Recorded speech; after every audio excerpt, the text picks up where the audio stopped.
What's up, guys? Sorry for the little delay.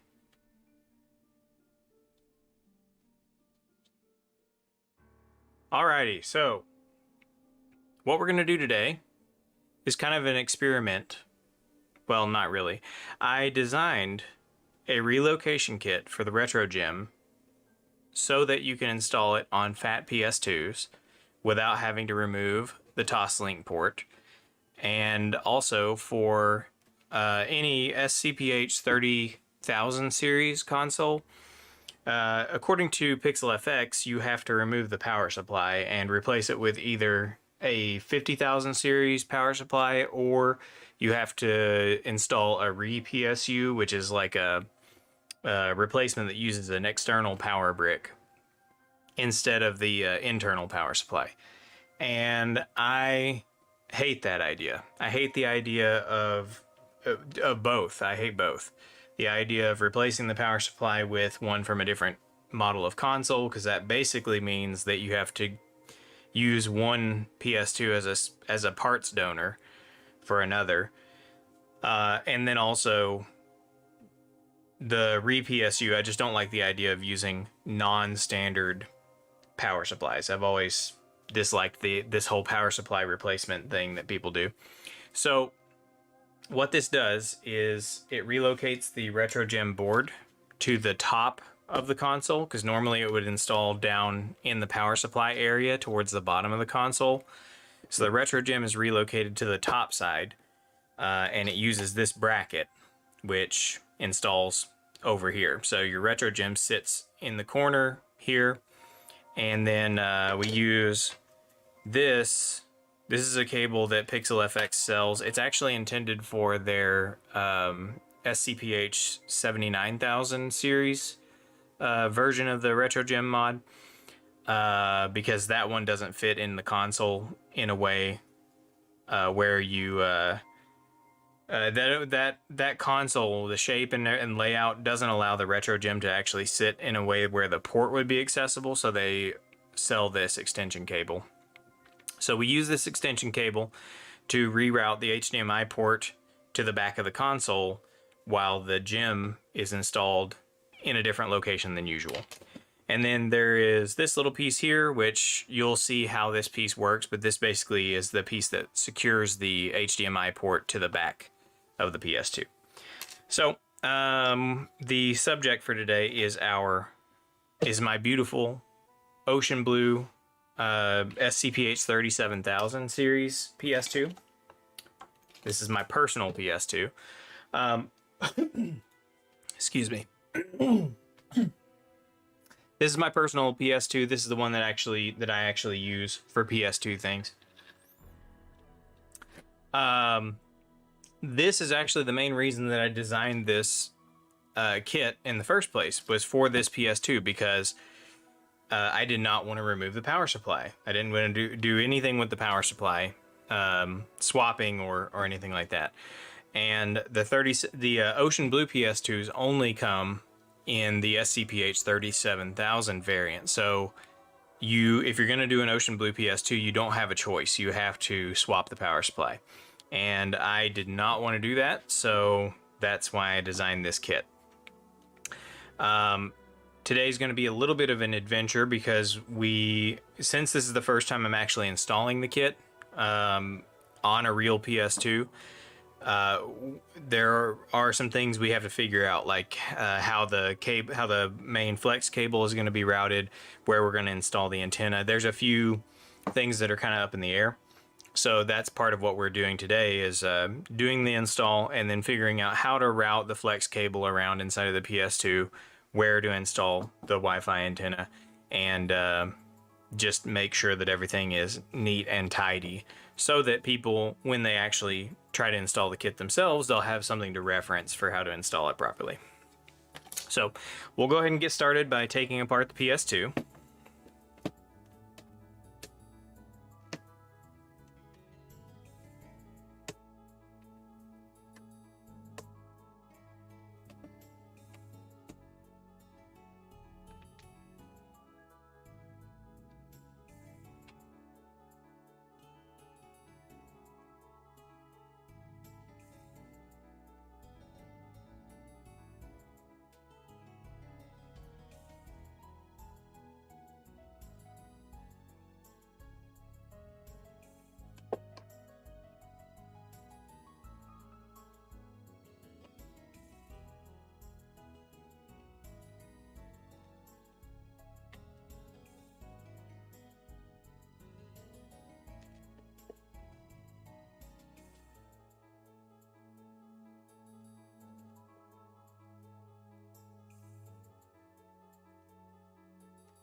Yes, the disk drive does work on this PS2, but I do primarily use it with a hard drive.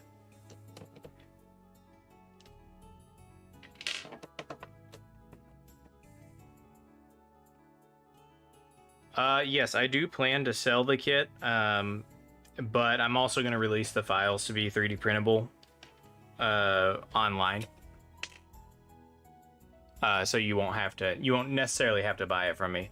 The main reason that I'm going to offer it for sale is actually just because I do install services for customers, and I would prefer to do all PS2s this way if I'm going to be doing install services on Fat PS2s, just because that way all of the PS2s I install will not require any of the extra stuff that is required according to the stock installation method.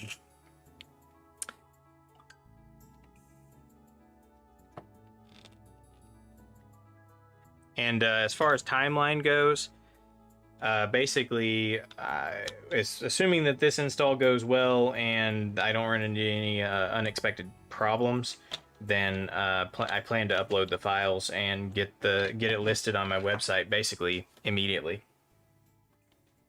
Now, all of the physical fitment testing has already been done. I know everything's going to fit together the way it's supposed to, but like I said, I haven't actually installed the flex cable and made sure that everything connects together the way that you would expect. So that's kind of what we're figuring out tonight. Let's see. I don't want to release it without 100% confirming it. Now this should work on SCPH 50,000 consoles as well. So if you don't want to lose the Toslink port on a 50,000, of course you don't have to replace the power supply. So that's not really a huge difference there. But if you are trying to not lose the Toslink port, then this kit would still be worthwhile for that.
All right.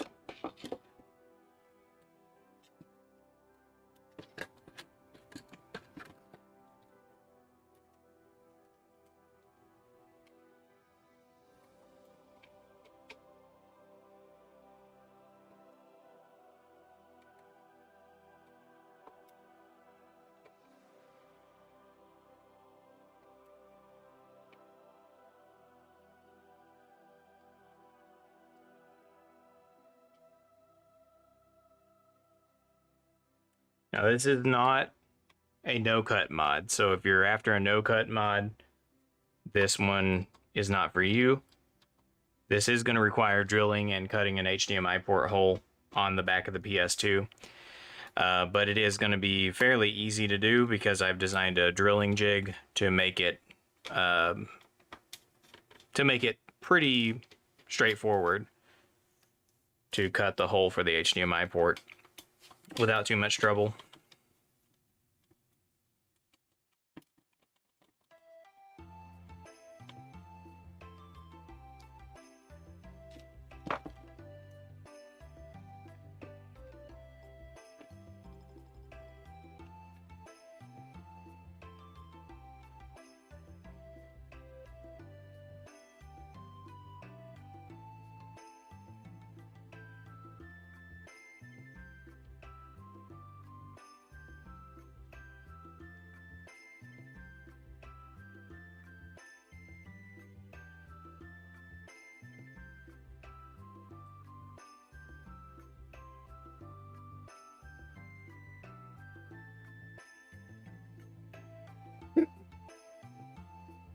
And you'll see I've got a Modbo 4 in here that I installed a while back.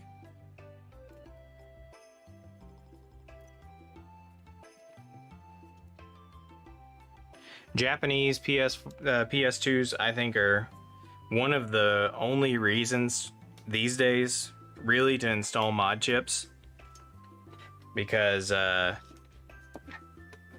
installing a mod chip is really the only way you can play NTSC region games from a disc.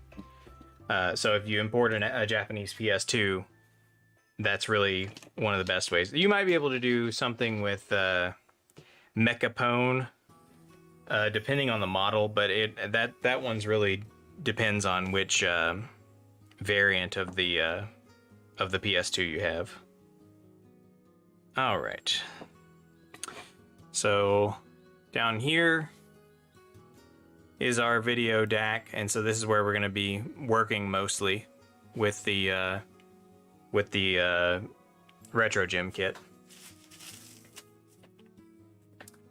So this portion of the install will be the same as it would be with the normal. Let's see. This basically follows the standard install process according to PixelFX. Let's see, to actually double check, because it has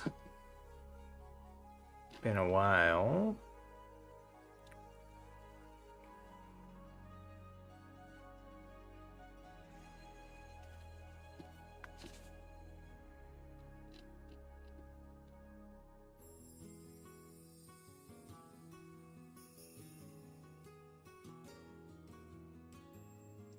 Okay, so the layout of this board, you know, it's weird.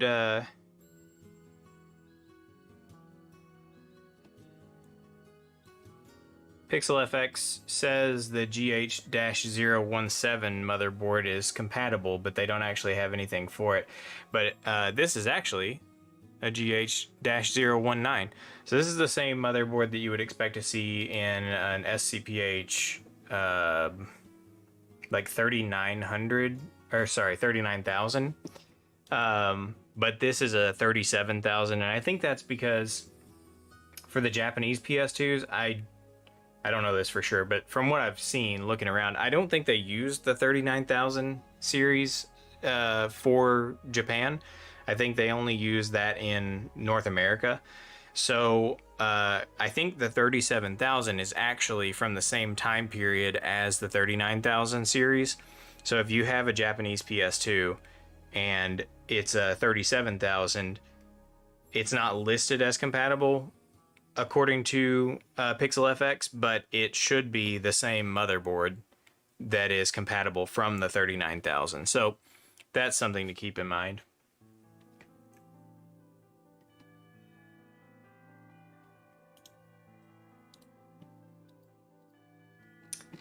Okay. So it looks like they want us to install the main flex first, followed by the controller hookup.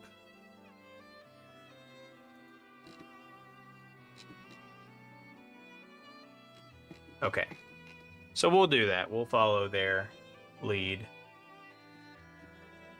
For PS2 Slims, I kind of do things my own way, but I've installed a lot of Slim Retro GEMs, not very many Fat Retro GEMs, so I don't quite have my own strategy for the Fat Retro GEM yet. Alright, so it looks like we need to remove, let's see here. We need to remove these two capacitors here, and we need to remove this capacitor here. And that looks like the only ones we have to remove.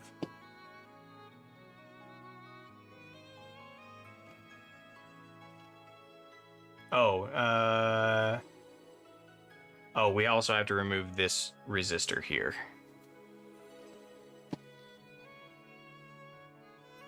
All right, let's see.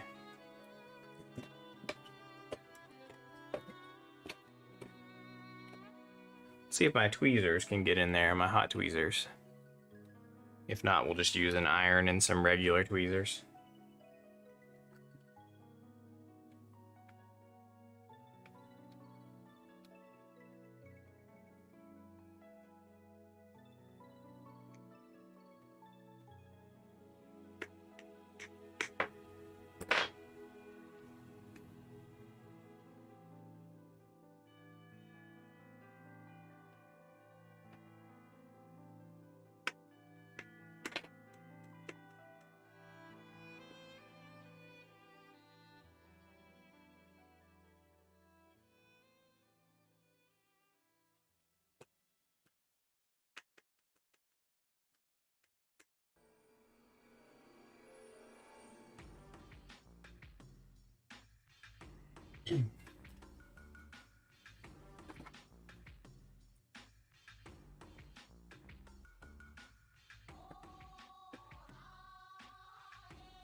Alright, we'll clean this up a little bit.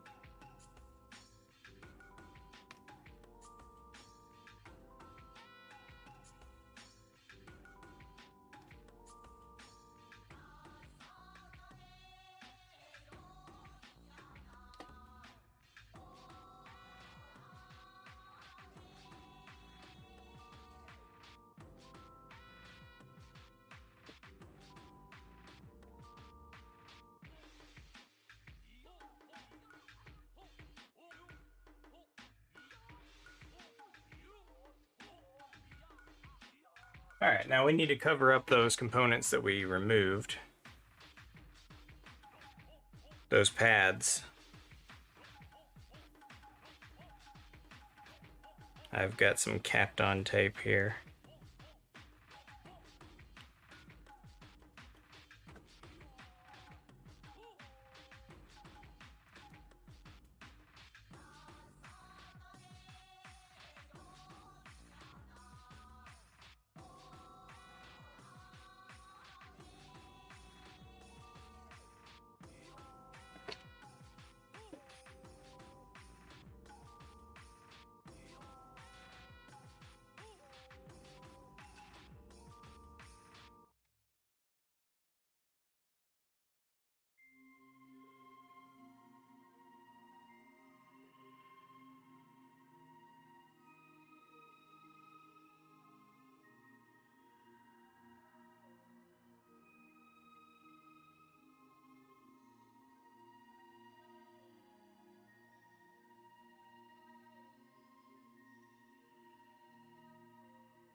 Oh, I actually missed.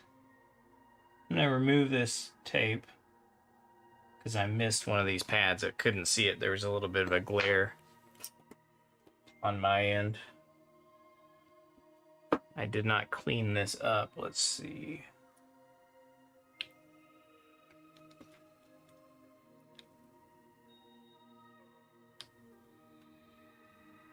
There we go.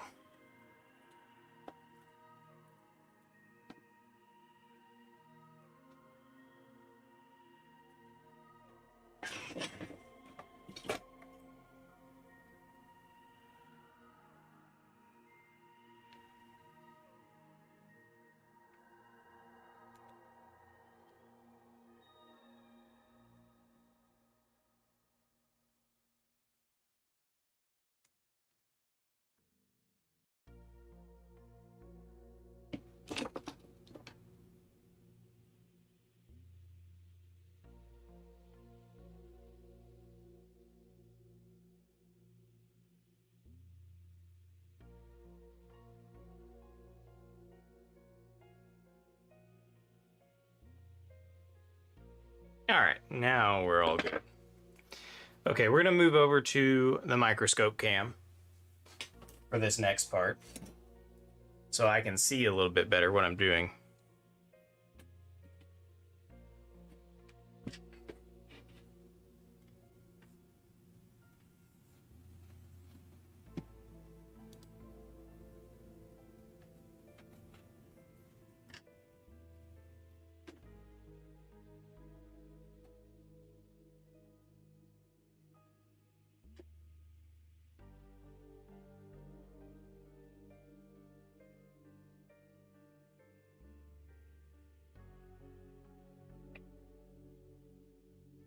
Okay, it looks like that Kapton is actually covering up some of those pins here, so I'm going to relocate that just a bit.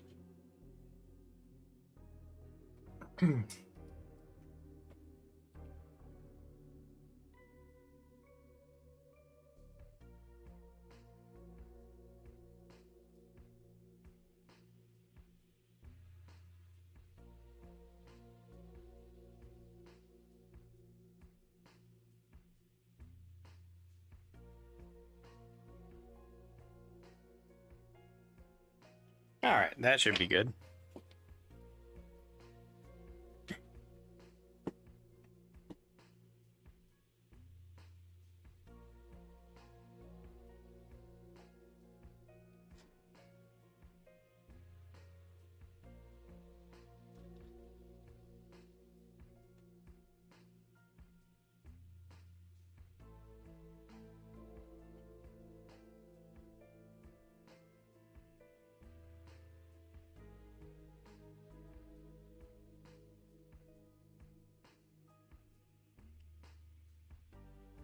So our flex cable is going to go in right about here.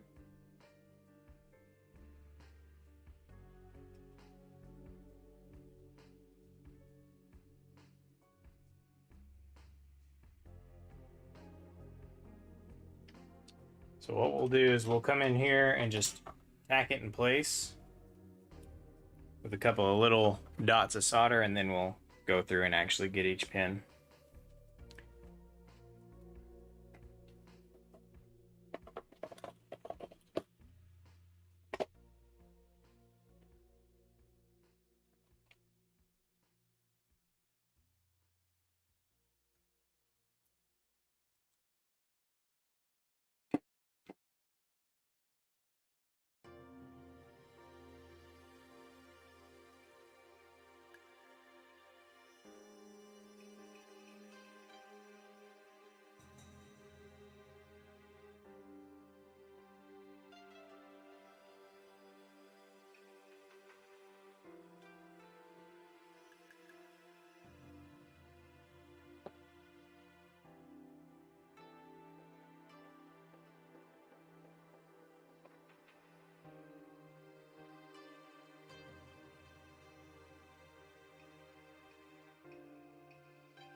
Alright.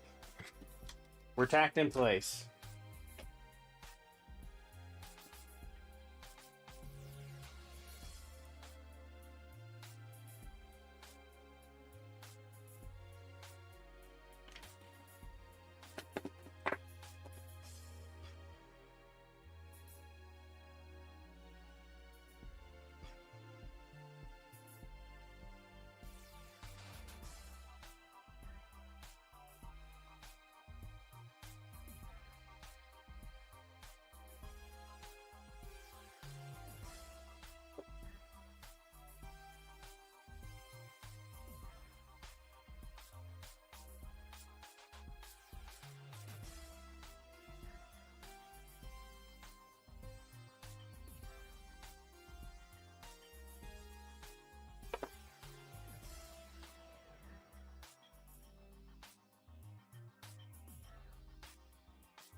Accidentally pulled one of these little capacitors off of the board, or off of the flex cable. So we'll go ahead and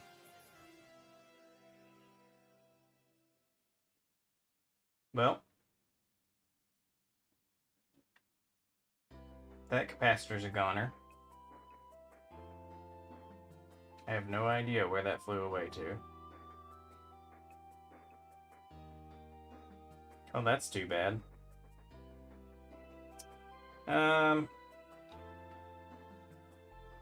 We're gonna assume that capacitor is just a decoupling capacitor and hope for the best that it's not super important, because I got no idea where that capacitor went.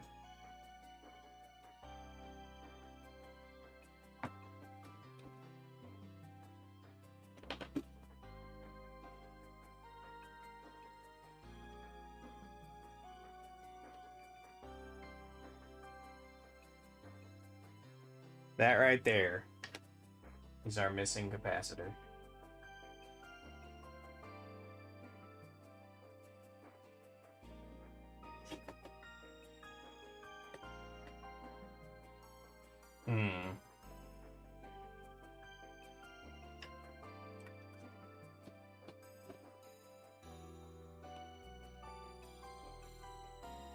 Oh, there it is. Aha.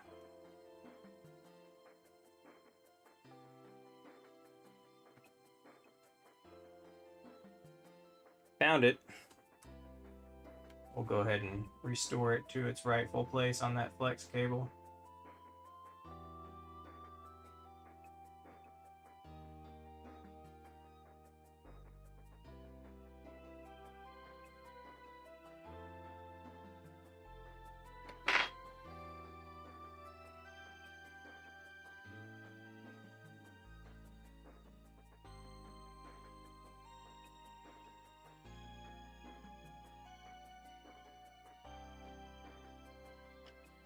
All right. Crisis averted.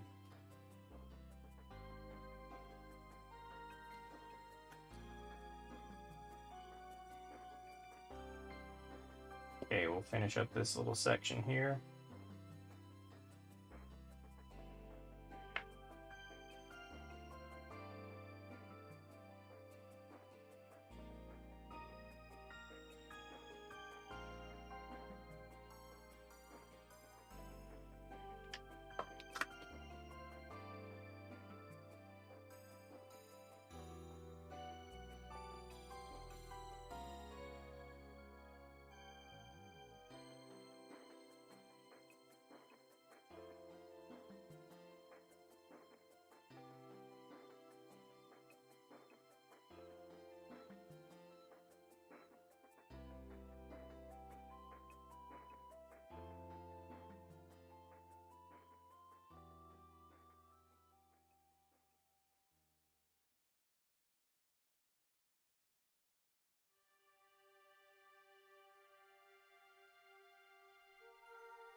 Okay, that should be it.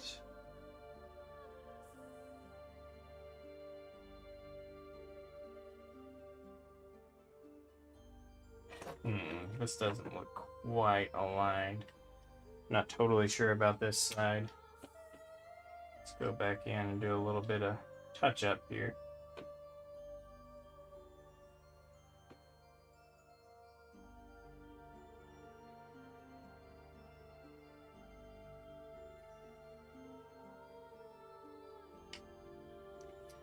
Okay, that looks better.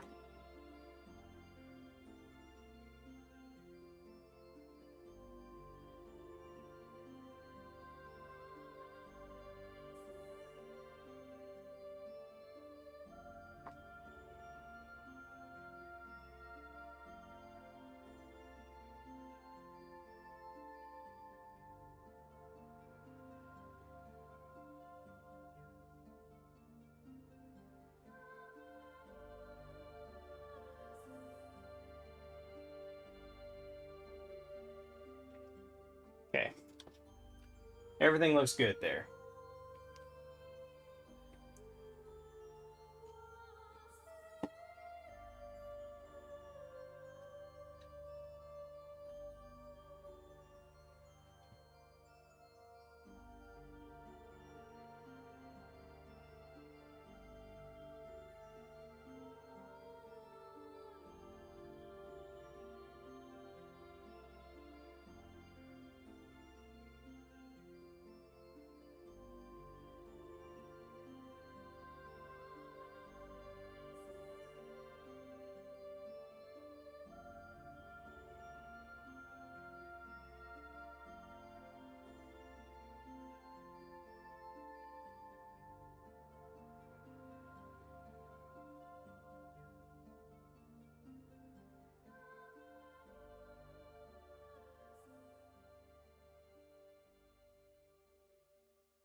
Okay, so it looks like we need to get 5 volts.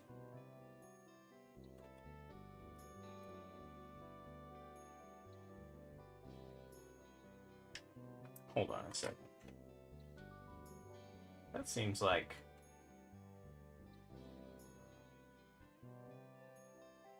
That seems like potential for a short to the via underneath there. I'm gonna add an extra little bit of Kapton there, because that's supposed to be the hookup point for 5 volts, I think. Yeah, 5 volts. Yeah, we're gonna get a little bit of Kapton tape under there for safety.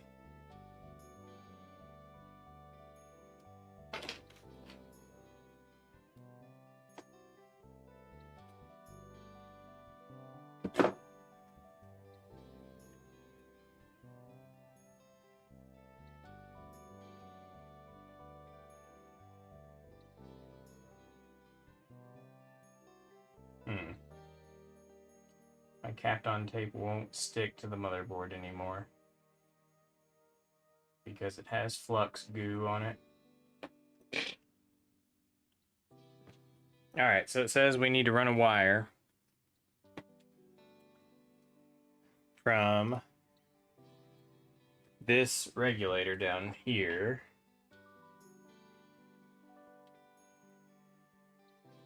to here.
Okay, now audio. It's supposed to come from here.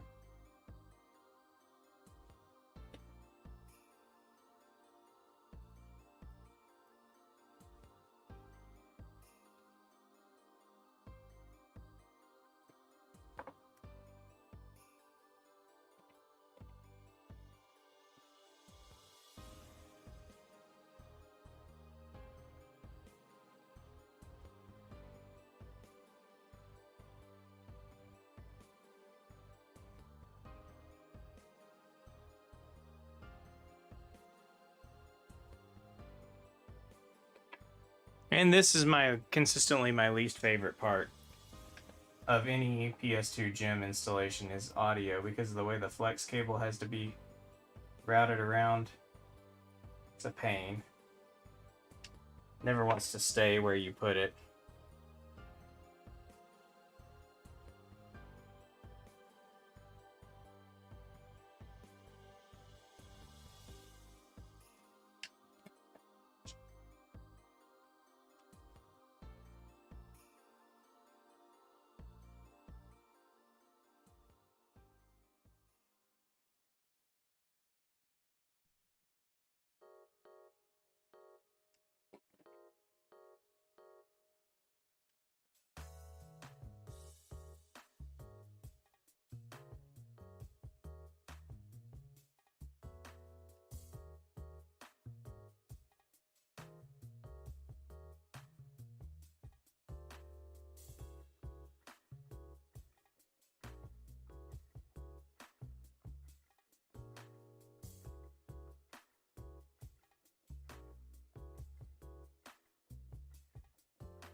Alright, so that should be it for the main flex. Now we need to do the controller port flex.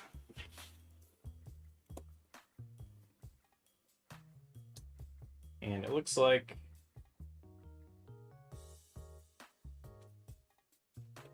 that's going to go over here.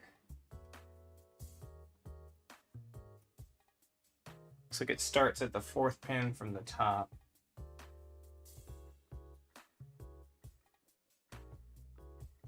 Right there.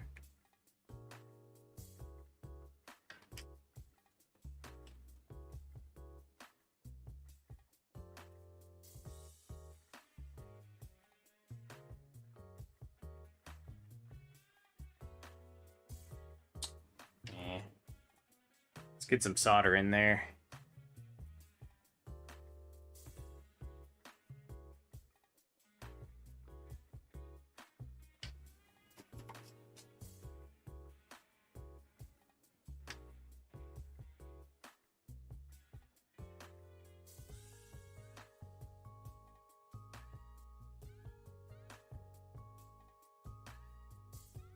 Oh, come on.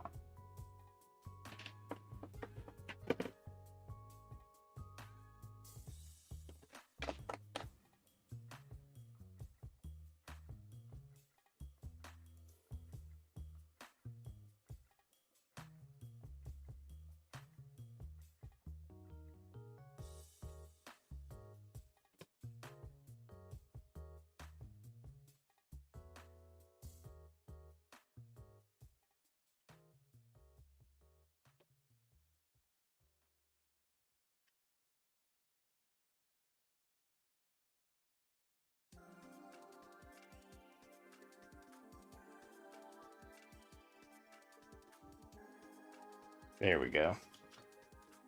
Now we have a massive blob of solder, but that's not an issue.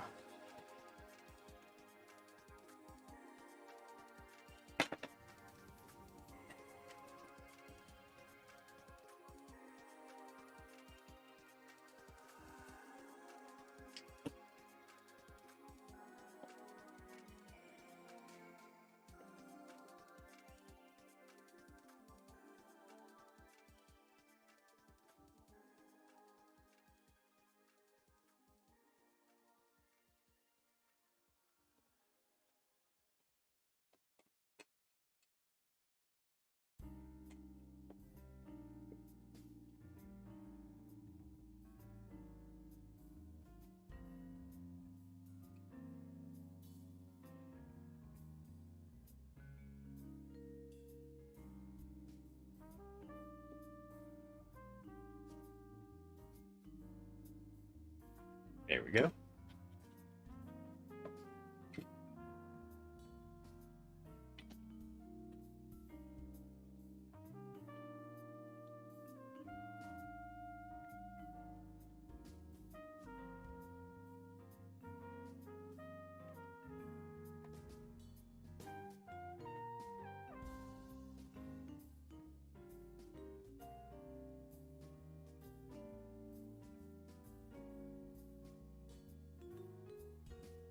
In. All right, so from here,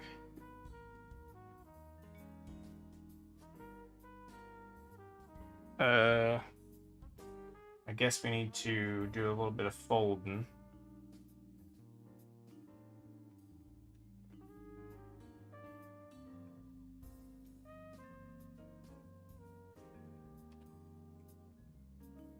And we'll make fold there and then come back over.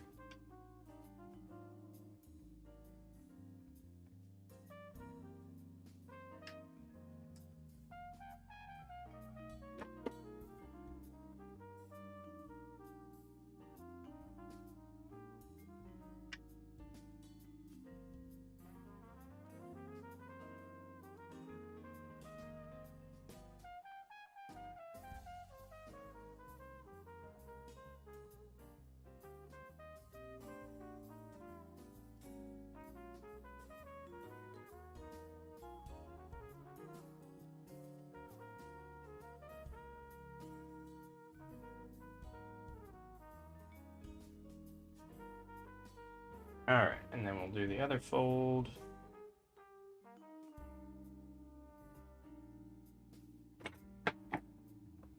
Right over here.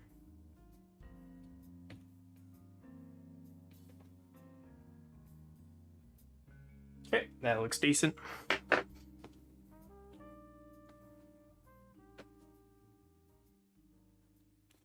Alrighty, now we need to do the reset line.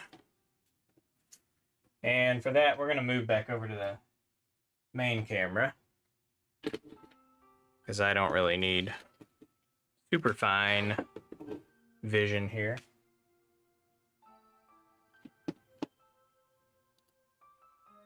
Hey, we're back. All right. How we doing? How's everybody hanging in there? All right, so basically all the hard stuff is done. Let's see. For this motherboard, the reset line goes.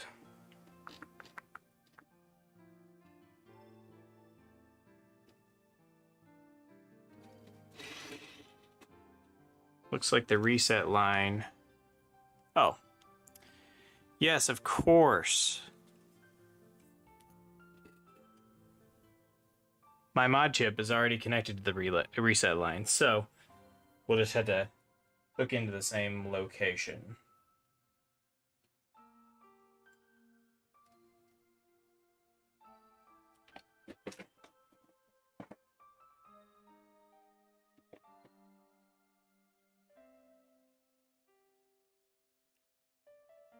So we're gonna go ahead and push a wire through here.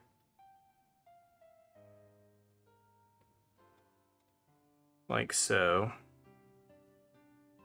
Now, I could just connect this wire directly to the mod chip, but I'm not gonna. I'm just gonna go ahead and put it down here. That way the mod chip and the retro gem are separate from one another, separate installs. Just in case, for whatever reason, I ever have to redo the mod chip or replace it or remove it. Want to try to keep it to where the wiring for the two mods are fairly independent.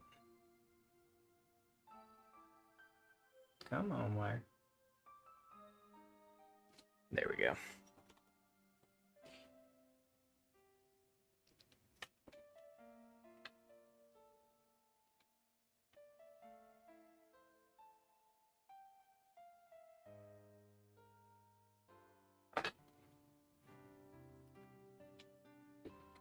Okay, let's see. How will we route this? we'll just follow basically the same path.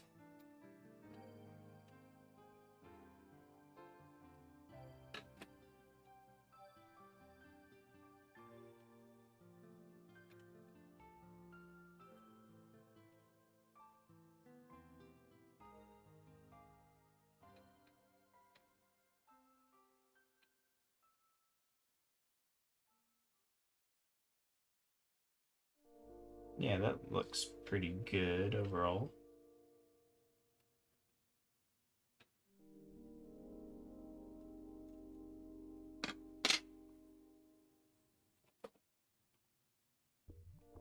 What we'll do, for good measure,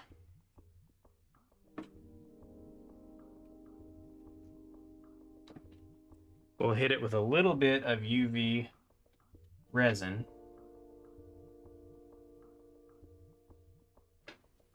Just to keep these wires orderly.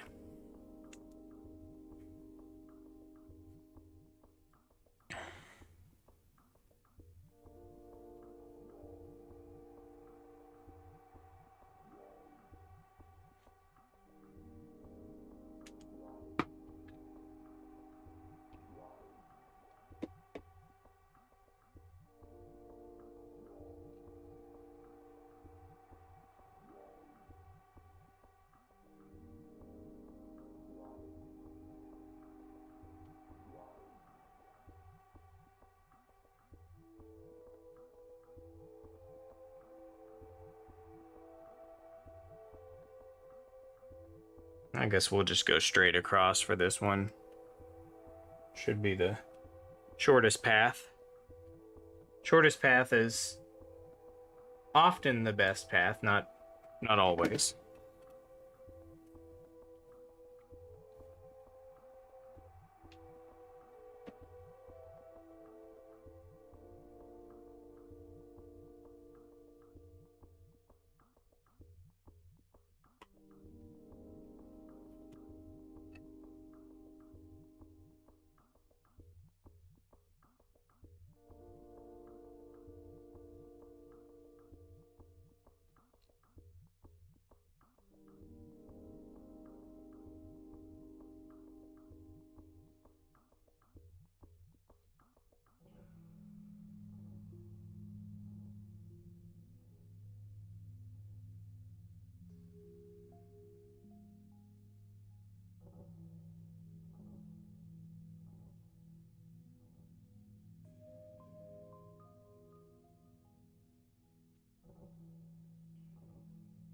Okay, so that's pretty much the flex installed. Oh, hold up. I spotted what looks like a little short. Yes, there is a short that I spotted with my eyes. See that?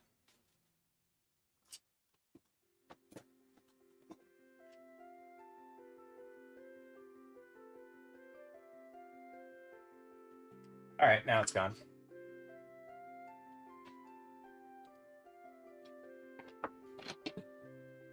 All right, so that's basically it for the flex install.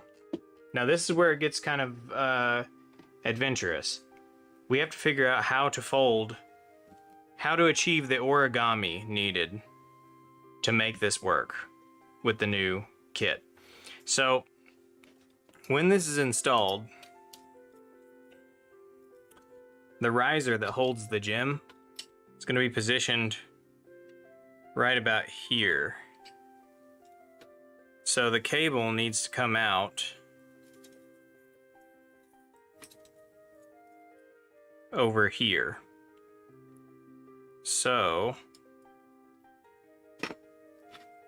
we got to figure the best way to fold it to where we achieve that.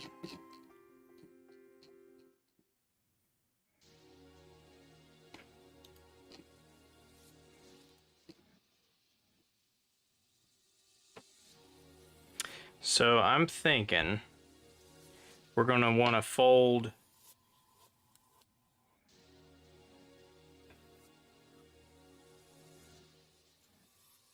We're going to definitely want to fold this way. Question is, where do we start?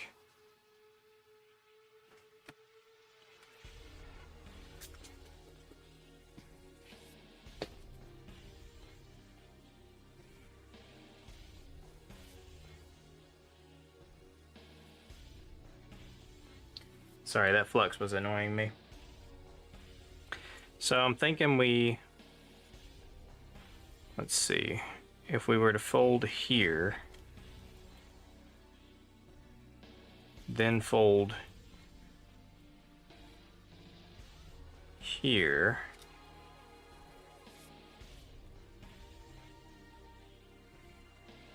I don't think that actually gives us enough space.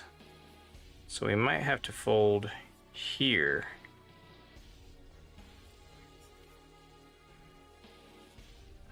And then do a little jog over. Let's see, what does the back shell or the back shielding look like? So for this area, the back shielding is pretty clear. You just have this one post for the screw that goes right here. So I think this fold would be fine. So really, we just need to get a little bit of a fold here and then back like this. I think that's it. I think that'll do it. So it's just kind of a zigzag that we do here.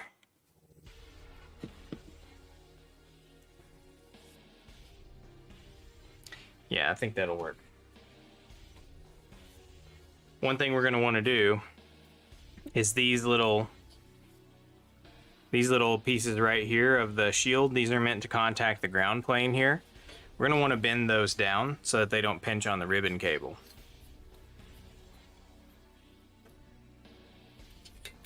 So we'll just grab some pliers, kind of press them down.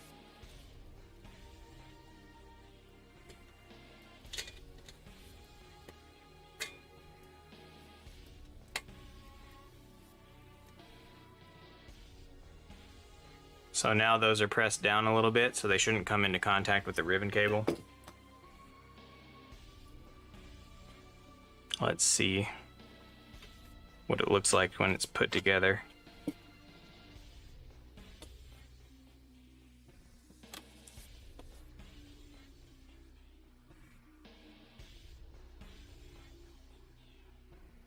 Okay. That looks pretty good. It's not pinching the ribbon cable at all. The ribbon cable can move freely. So that's what we want to see.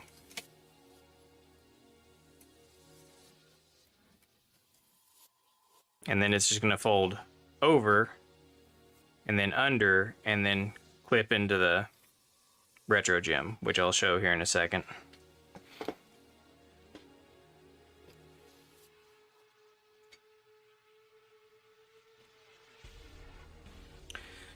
Okay, we're going to want to get the drive remounted.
Oh.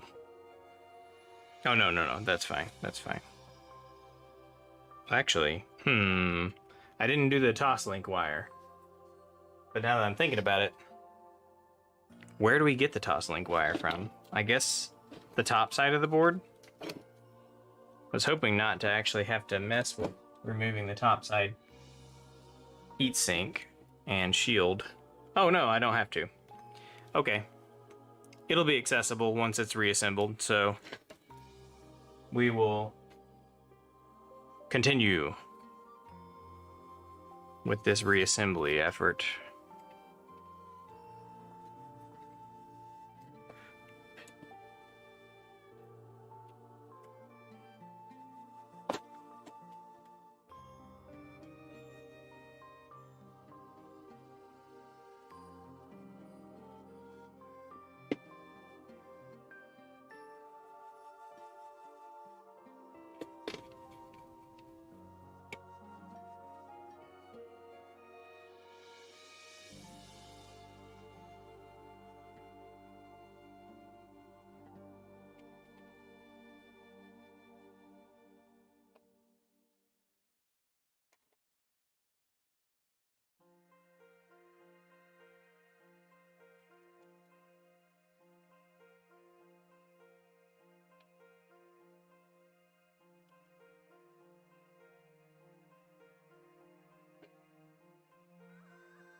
Okay.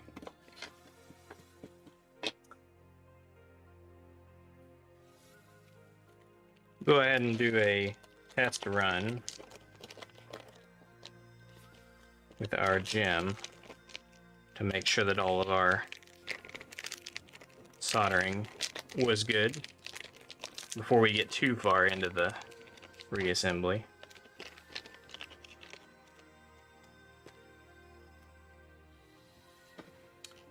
Alright, so for the gem,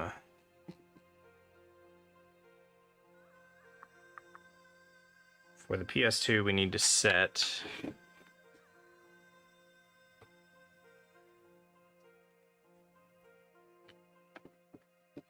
C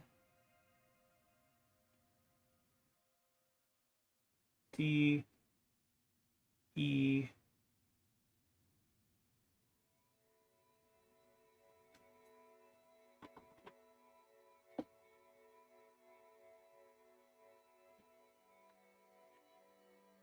Sorry about this. So we set C, D, E, and then the last one is J, I believe. Yeah, J needs to be set as well. Okay, so our gem is set up correctly for PS2.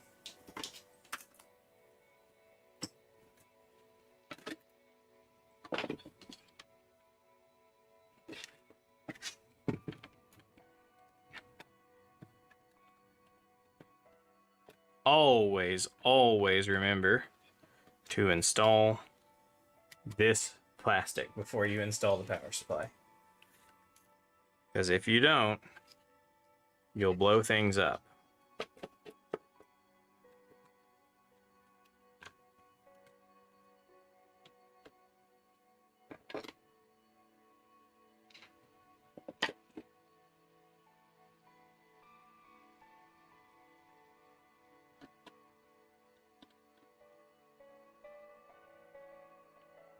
Oops. I am fairly confident that this is going to work. So I'm going to do a little bit more reassembly than I probably would recommend. But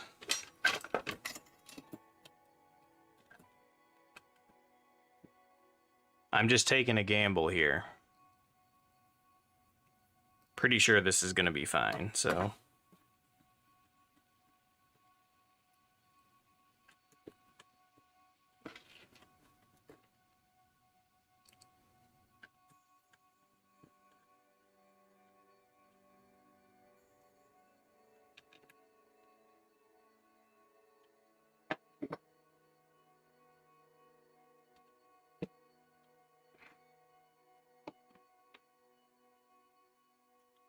Okay, let's just temporarily slap everything together so we can do a little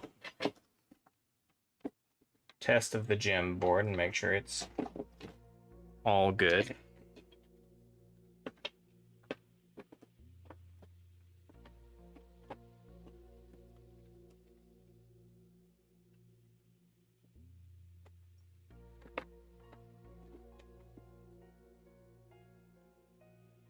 Come on, cooperate with me. There we go. I haven't installed the fan. I'm not worried about that right now.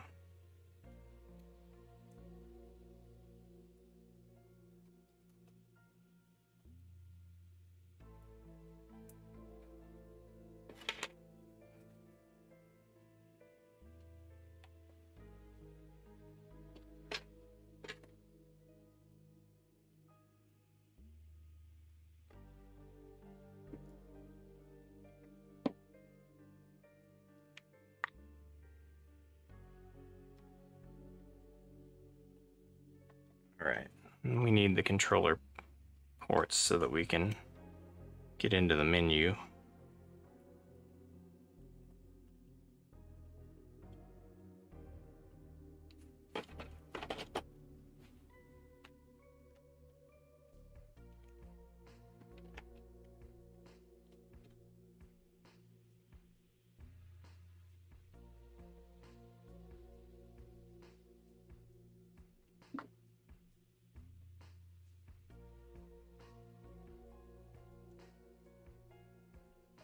All right, let's pop over to the game capture. See if we get any video.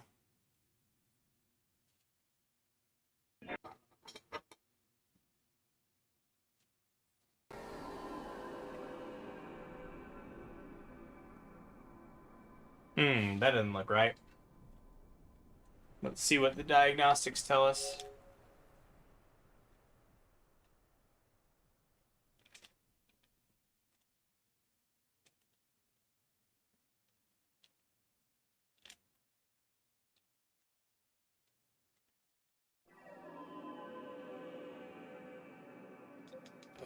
Self-test.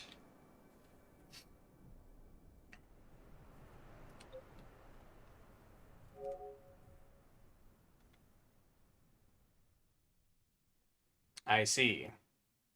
So we're missing a couple of the blue bits. Dang. Well, that's what I get for being too confident.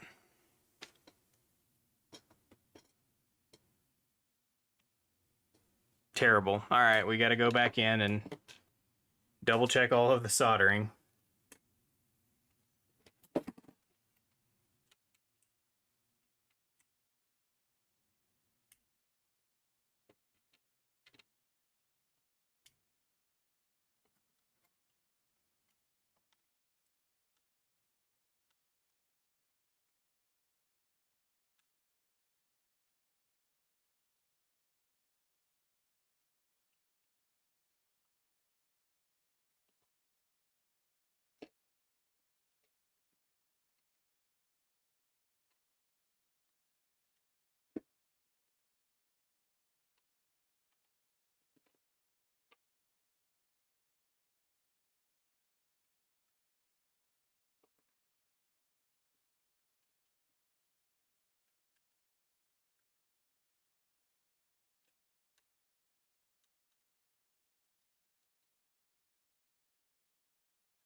Alright, we'll go back over to the microscope and take another look. Maybe do a little continuity checking.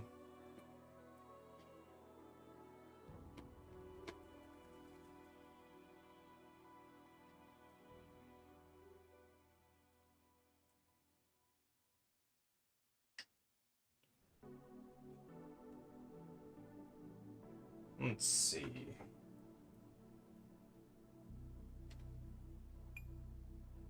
Oh.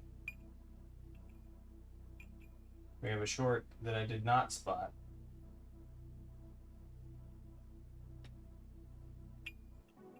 We have another short that I did not spot.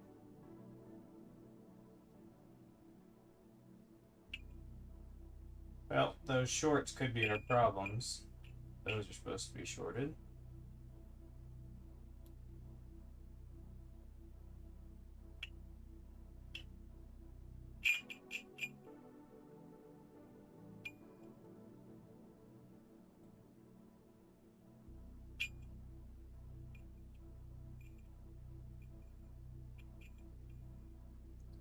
Okay, all those connections are good, but we do have two shorts.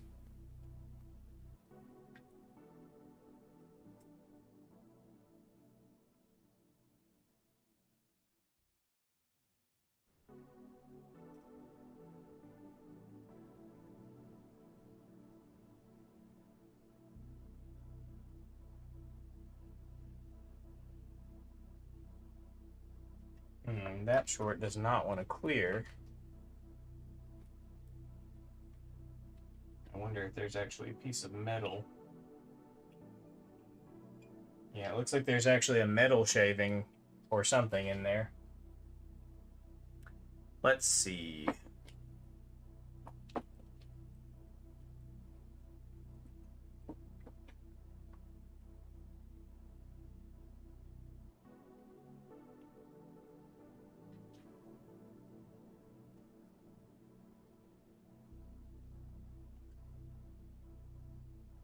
Okay, I got it.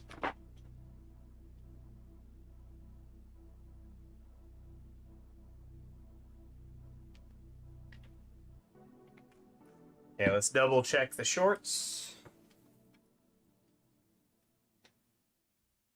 Nothing, nothing, nothing.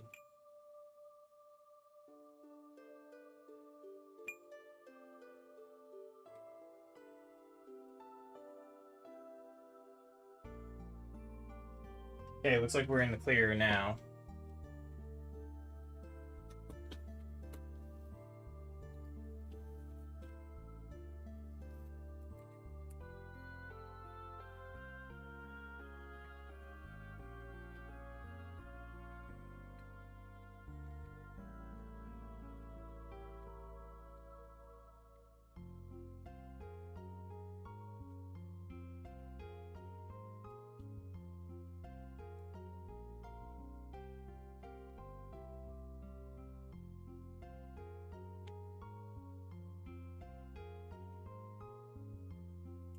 Okay, I'm confident it's going to work this time, so I'm going to go ahead and reassemble.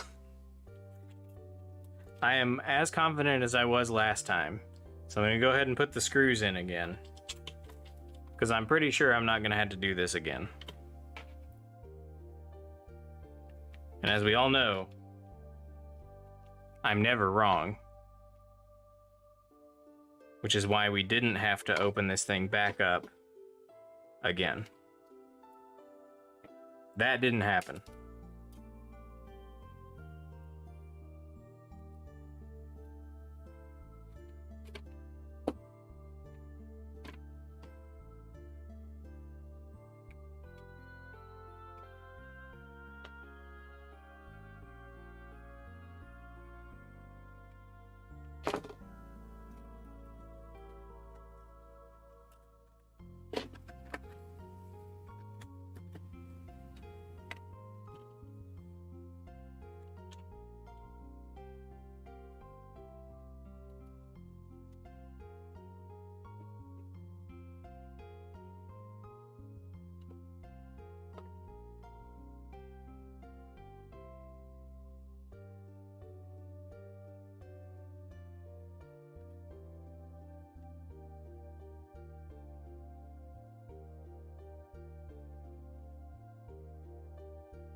Whoops.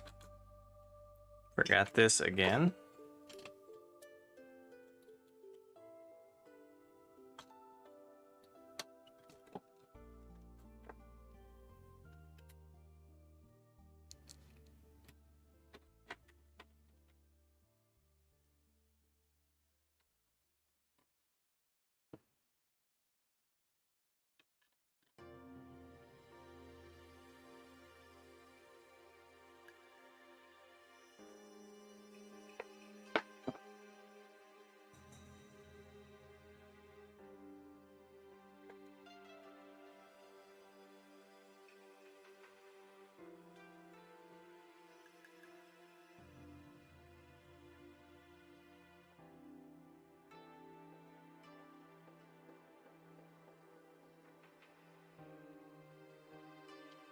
All right, let's do another test. See where we're at.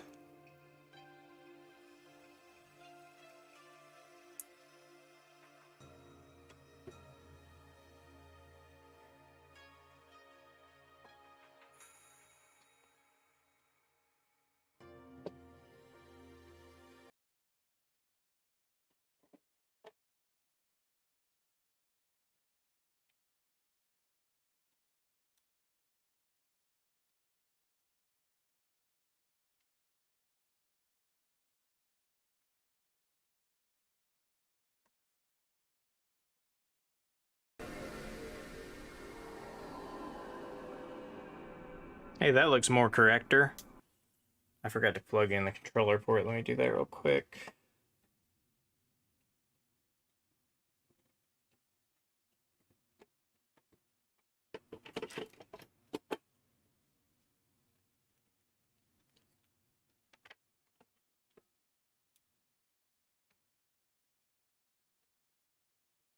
We'll have a look at the diagnostic menu. See how it's looking.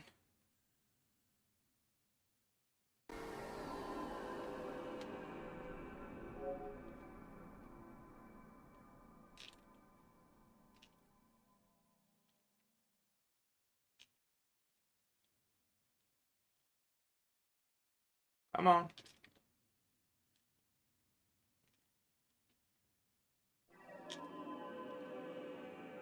Why no diagnostic menu? What's going on? Retro Gem.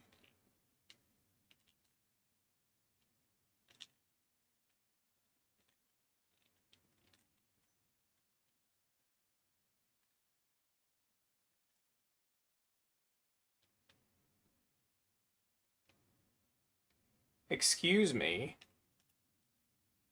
What are you doing?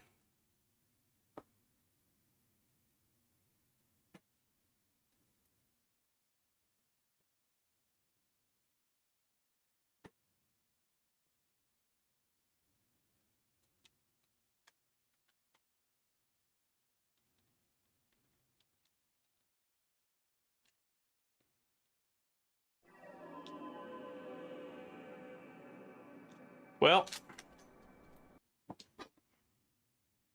the diagnostic menu won't open, which means the Retro Gem must not be getting controller signals, which is weird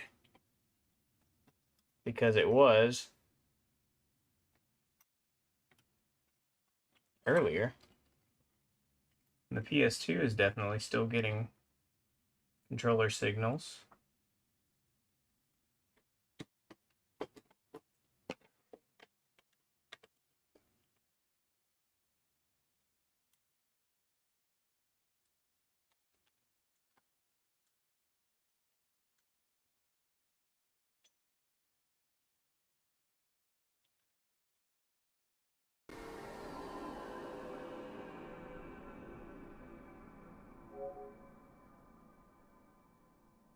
There we go. I don't know why it's being so difficult. All right, let's see. Debug. Okay, we're all good. So, that's it for the standard part of the install. Now let's look at what is special about this install. So first of all, I'm going to pop this back out just for a second so I can install the fan.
All right, so here's how the install of the relocation kit works. The HDMI port is going to go right here in this space between the fan grate and where the power supply block goes. We need to drill out and file out a space, and that's where this little extension, HDMI extension, is going to go. So if you look at the HDMI extension, you'll notice that this HDMI port actually fits perfectly, slides right down between this little area here. So if we drill a hole and cut a hole for the HDMI port to pass through, we can install this little block here. We'll just slide into place, and it basically wedges the HDMI port into place so that it can't come loose. So to drill the holes, I have designed a drilling jig. And the way this drilling jig works is it actually slides onto this rail inside of the PS2. So you slide it down until it hits the bottom of this opening for the power supply, and then you drill your holes, and then you slide it back off and you flip it around and you drill the other 2 holes. So you start with the 3 holes. That's because you want to drill, when you're drilling into plastic, you don't want the bit to walk around and wander to places it's not supposed to go. So if you drill the 3 holes here first, then the holes will be fully supported all the way around with plastic. And then when you flip it around and drill the other 2 holes, you will have an equal amount of plastic already missing on both sides, so the drill is not likely to walk either way. So that makes sure that you have an even drilling experience. So, for our drill, we are going to be using a 7/64 drill bit. Now you can use a 1/8 inch drill bit, but it makes the holes a little bit bigger, and it makes it harder to get a really clean, perfectly sharp filed edge. You can do it, but it does make the job a little bit more difficult whenever it comes to finishing, because if the holes are larger, then you're more likely to basically end up making an oversized HDMI port. So we start with the smaller holes and we use a file to finish them out. So we'll start drilling them.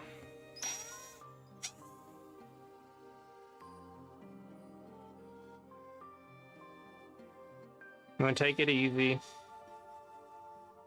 Whenever you drill all the way through, you don't want to go flying into this screw post behind there.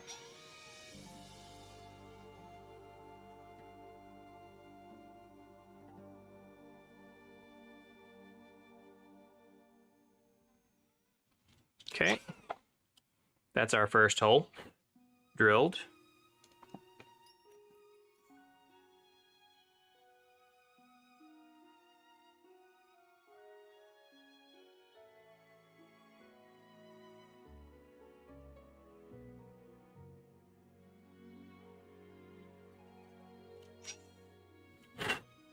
Second hole drilled.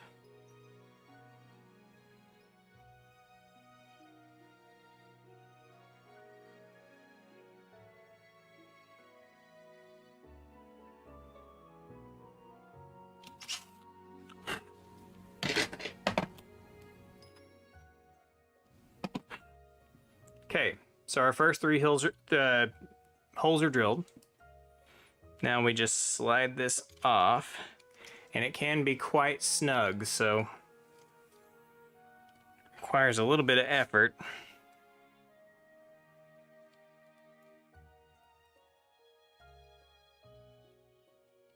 Okay, this one is very snug off the 3D printer. Let's see if I can get a little bit more leverage on it.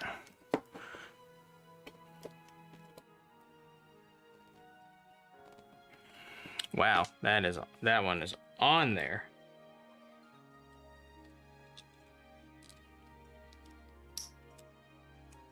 Okay, got it. So there's your first three holes. Now, when you flip it around,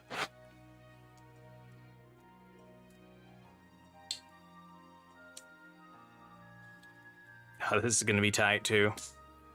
All right, so when you flip it around, you'll see that the remaining two holes are right in the center of the holes you've already drilled. So when you drill them, it's just going to finish out what you started with the first three holes.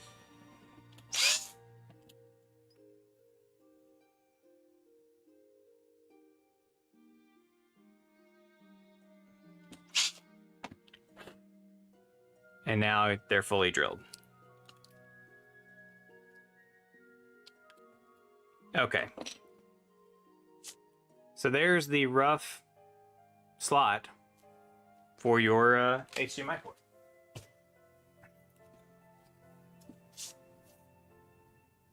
So what we need to do now, we need to get a small file. And we're going to open these holes up a little bit and flatten out the edges.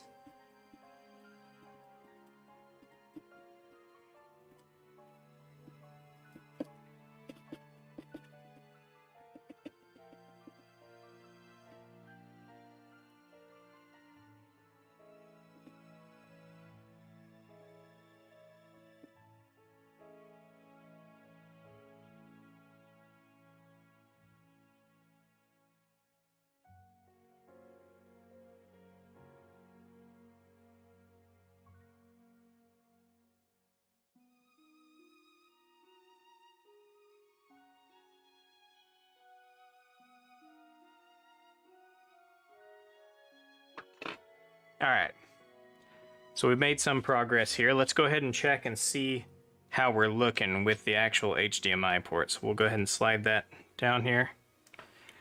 And as you can see, we still have quite a bit more work to do.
Okay. We're getting there ever so slowly.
Now, like I said before, if you drill bigger holes, this will be easier.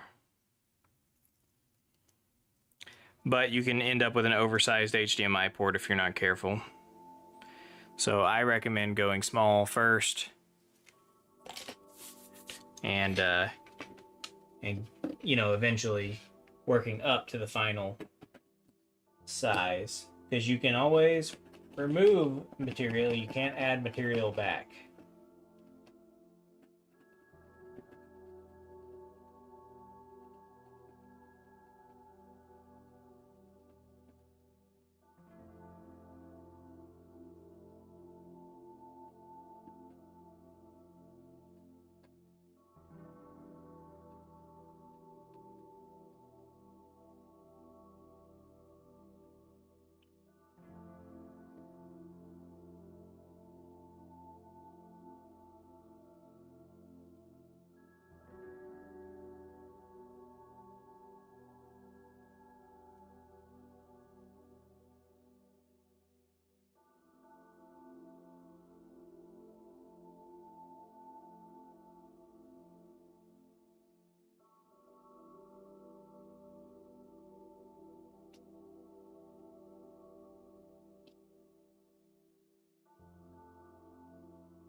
Oh yeah, we are almost there. You just need to bring the edges out a little bit.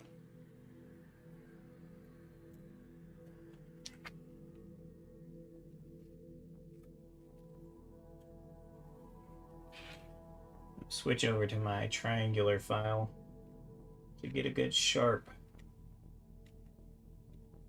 edge.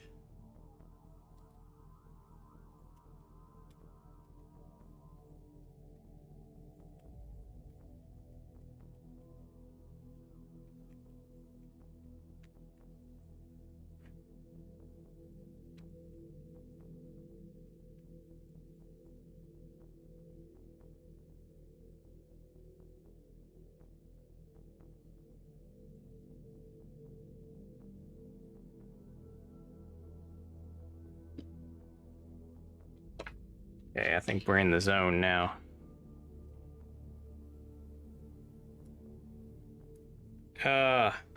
So close. We just need to bring the edge out just a little bit more.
There we go.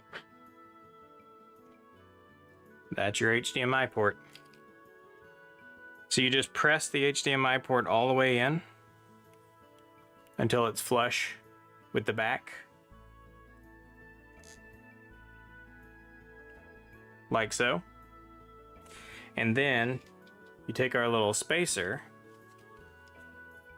and you just tip the board back just a little bit to give it some space to slide in, but it's just gonna slide right down and lock into place. And now that HDMI port's not going anywhere. So if we plug in a cable, you see, doesn't move. It's locked in. So that's our port.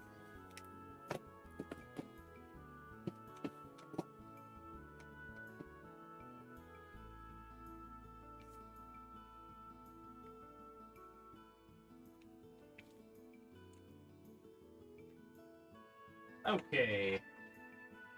Let's bring our PS2 back into view. All right, so now that that's done, we need to remove this HDMI port temporarily and reinstall the fan, because the fan needs to be installed first before the port. So we'll go ahead and do that real quick.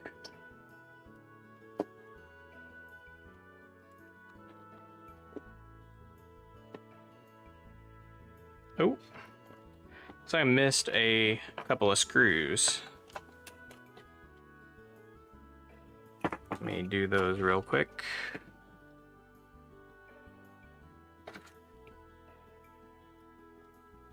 That's a pain. See if I can get them without having to remove the hard drive shield. Yeah, it looks like I can. Forgot to put those in.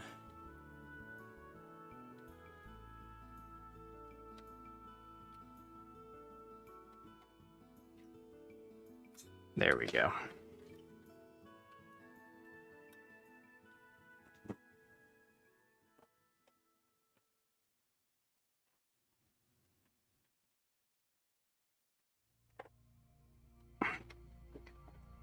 All right. Now we're cooking. All right, so we just had to pop this screw in to secure the fan back in place. Actually, hold on. Before we do that, we got to pop this screw in.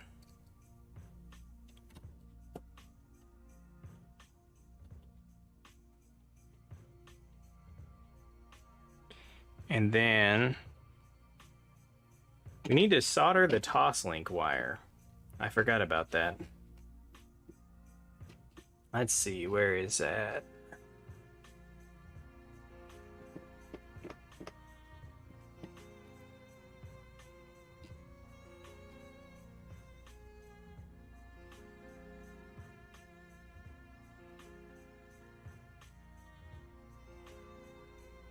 Okay, the Toslink wire should be this one here.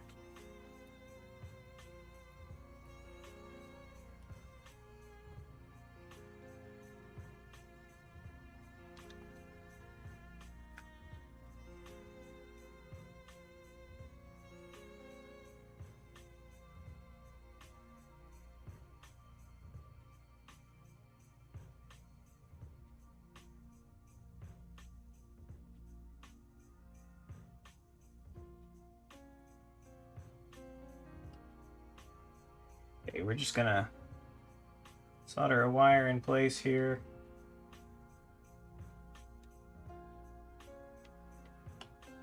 And then we'll deal with routing it here in a second. Okay, that's good. It's not pinched or anything. All right, so we pop in the screw for the fan.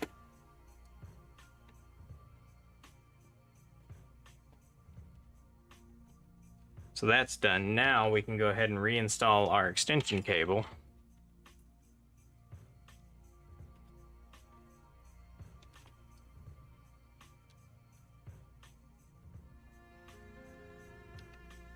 Which could be a little bit fiddly, getting it just right. But I believe.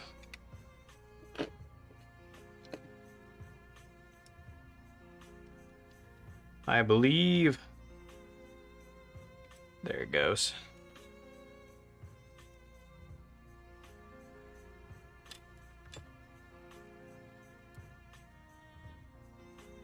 Okay, it's in. All right, now we'll install our spacer.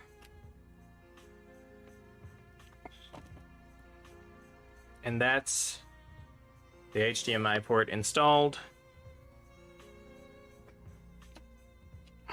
Okay, so now for the riser. The way that the riser installs is it actually slots into place.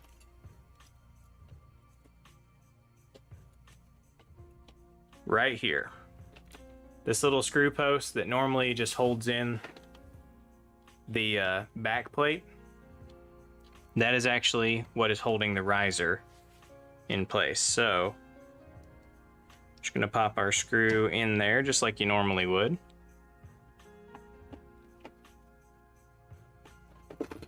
And there you go. That's the Retro GEM riser. Now we just need to take our Retro GEM board and install it on the riser.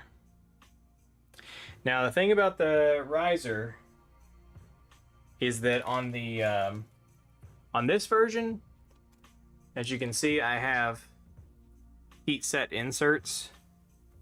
The version I'm releasing is not going to have heat set inserts.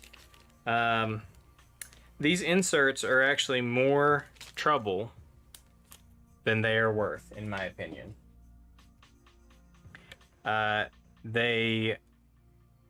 Because the print needs to be printed in a orientation that is perpendicular to the holes, the threaded inserts really have trouble. The holes don't come out perfectly round, at least not on my P1S. And the inserts have a really tough time getting in there without smushing plastic all up into the inserts. And I tried larger hole sizes for the inserts, and that didn't work, because then the fit was too loose in one direction and the inserts would tear out. So really, I think the final decision is going to be that the inserts are not going to be what's actually released. It's just going to be, you'll just thread directly into the plastic and that'll be good.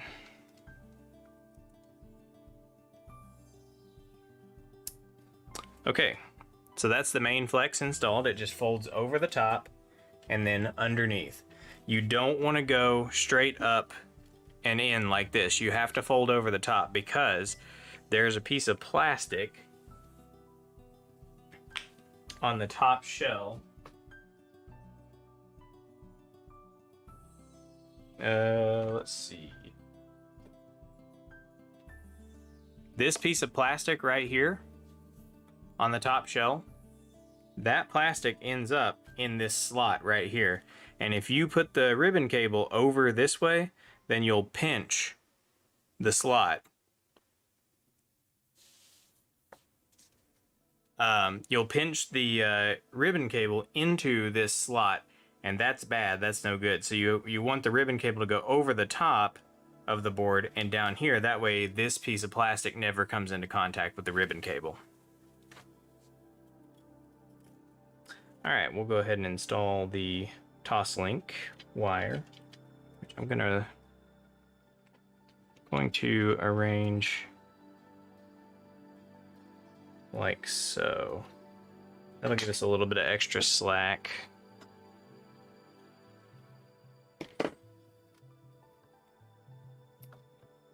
Justin, Pixel FX saying that the SCPH 3000 or 30,000 series has issues with the Retro GEM. That I believe, unless I'm unless there's something new that I'm not aware of, that is something to do with the SCPH 35,000 series. Because there's a different DAC in those, and apparently something works pretty significantly different about the DAC in that model, and that causes some games, not all, but some games, to not display video. But the SCPH 37,000 and higher use the same, or at least a very similar DAC to all of the later model PS2s. So I've never heard of any issues with the 3700, 3900 PS2s. Unless there's something new.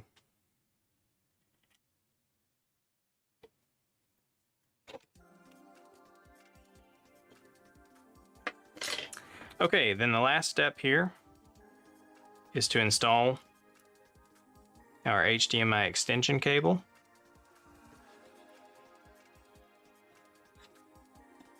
And I like to kind of tuck it around.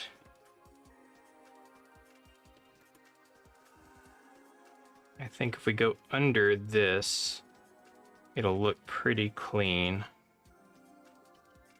So it just kind of rides against the heatsink to the side.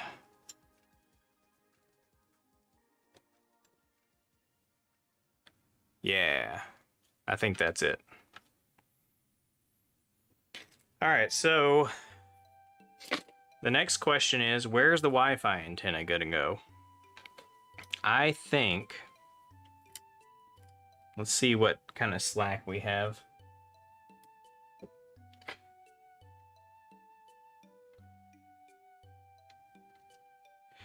We could put it like over here.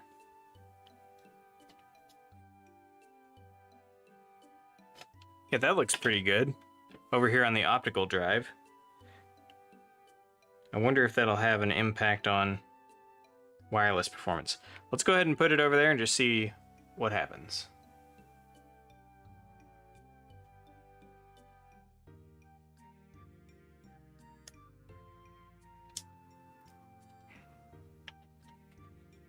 I think that looks pretty good. Cool. All right, we'll pop in the last two screws for the controller ports. And then we'll fire this back up for another test run.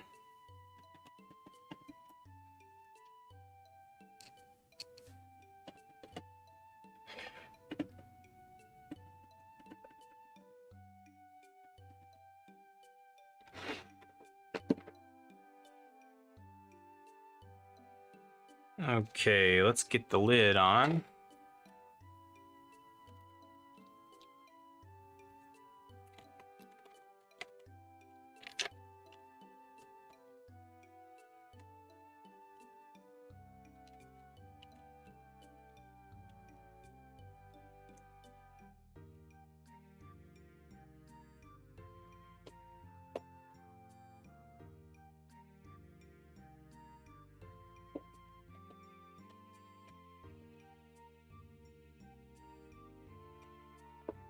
Okay, there it is, all closed up. See, you can even see your retro gem through your ocean blue PS2.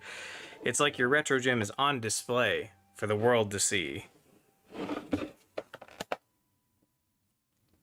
I think it's kind of cool that you can see the retro gem. And there's a side profile.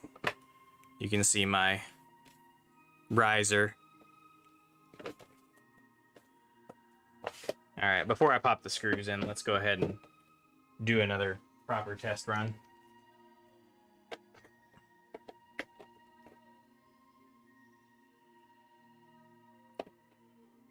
All right, so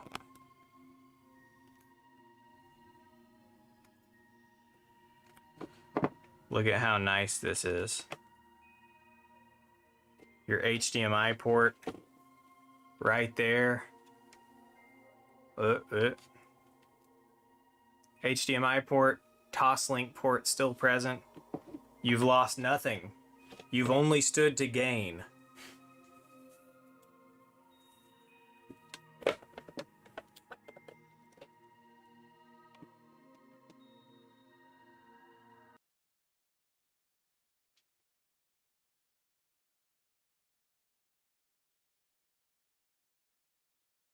You even get your little Retro Gem LED coming through.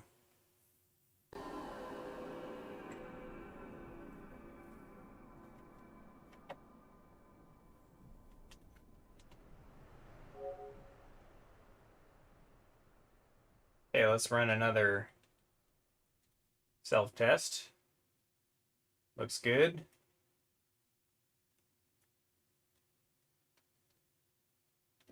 This one is... Oh yeah, this is a shiny. Okay, cool. All right, let's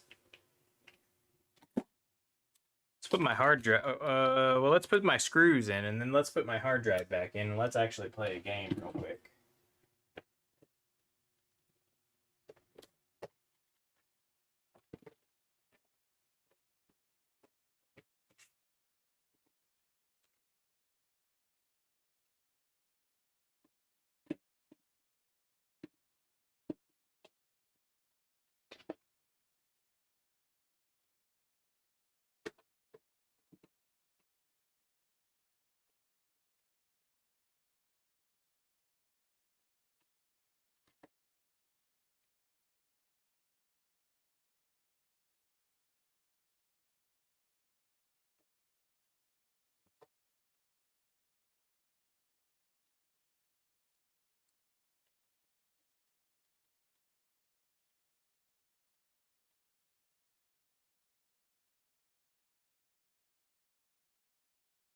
Oh no, my computer's trying to update to Windows 11 while I'm streaming.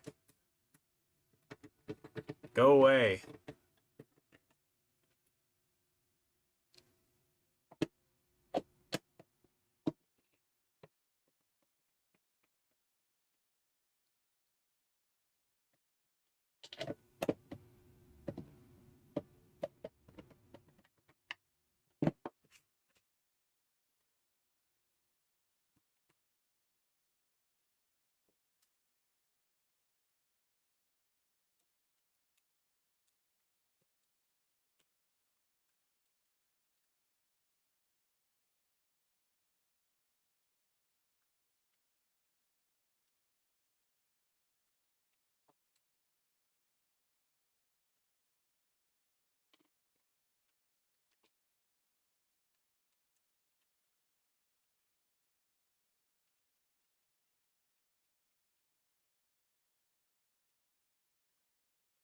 Let's take a moment.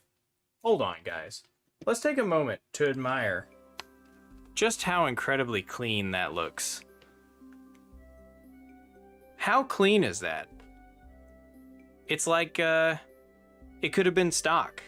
This could have been, the PS2 could have just had an HDMI port on it. I mean, it would be nice if it was a full-size HDMI port, but a full-size port won't fit here. Don't even ask. I checked. It doesn't physically fit. But look at how super clean that is. You would never even know. You'd never even know. Anyway, enough bragging. Let's go ahead and actually play a game.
Okay, we're not going to play Kingdom Hearts 2. I don't want to get copyright struck. We'll go to my favorite test game. Metal Gear Solid 3. I love Metal Gear Solid 3 as a test game because the opening sequence gives you FMVs, it gives you in-game cutscenes, it gives you codec calls, it gives you so many different conditions. So many different conditions that the console is put into. It just works fantastically as a test game because you can just sit there and let it run for a half hour or whatever, and it kind of puts the entire console through its paces.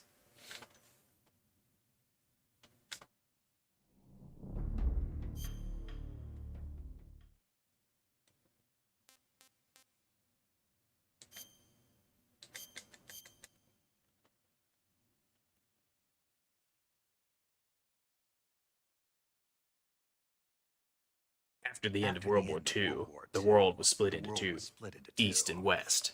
This marked the beginning of the era called the Cold War.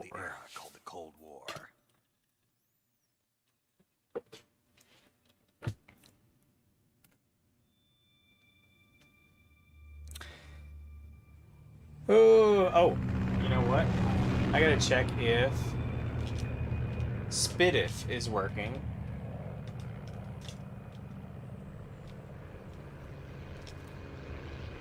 Now, I don't know why my controller won't pull up the menu. I don't know if this is a controller issue or if there is an issue with the GEM. Let me grab a different controller. Let's see what happens if we plug in.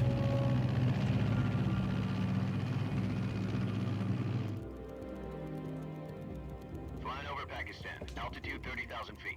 Approaching Soviet airspace. Let's see. Let's try my PS2 controller and see if it pulls up the menu more effectively. All right, you ready to go? Oh yeah, my PS2 controller pulls up the menu no problem. Good, we've got high visibility.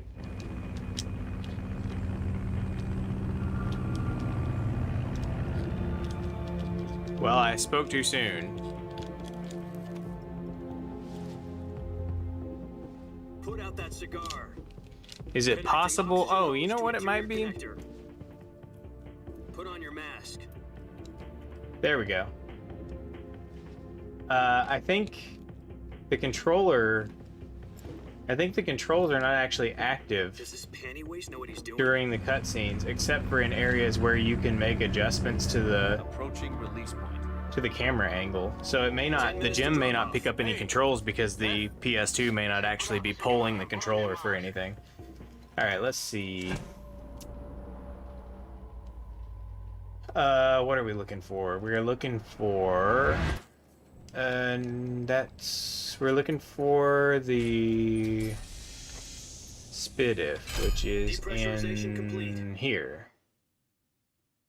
6 minutes to drop off. Opening rear hatch. Hey, we've got audio. Okay, so I did solder to the correct part.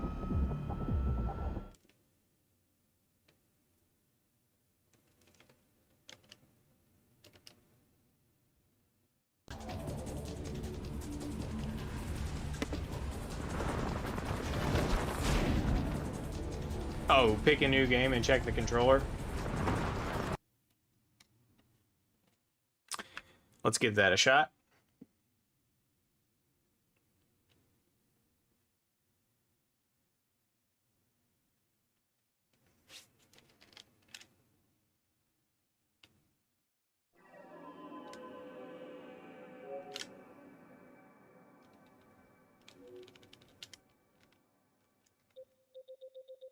No, it's just being difficult.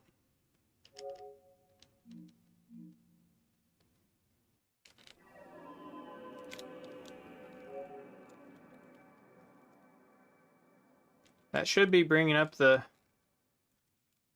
GEM menu.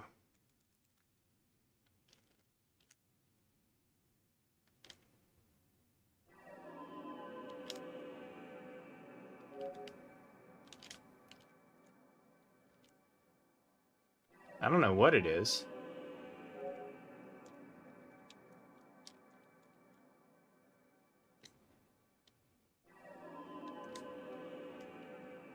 Maybe it has to do with the, maybe it's something to do with the firmware on this gem. Maybe the window for hitting the combo is narrower than I'm used to.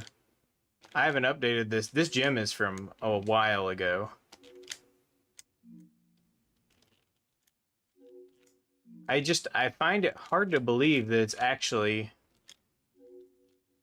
a problem with the controller soldering.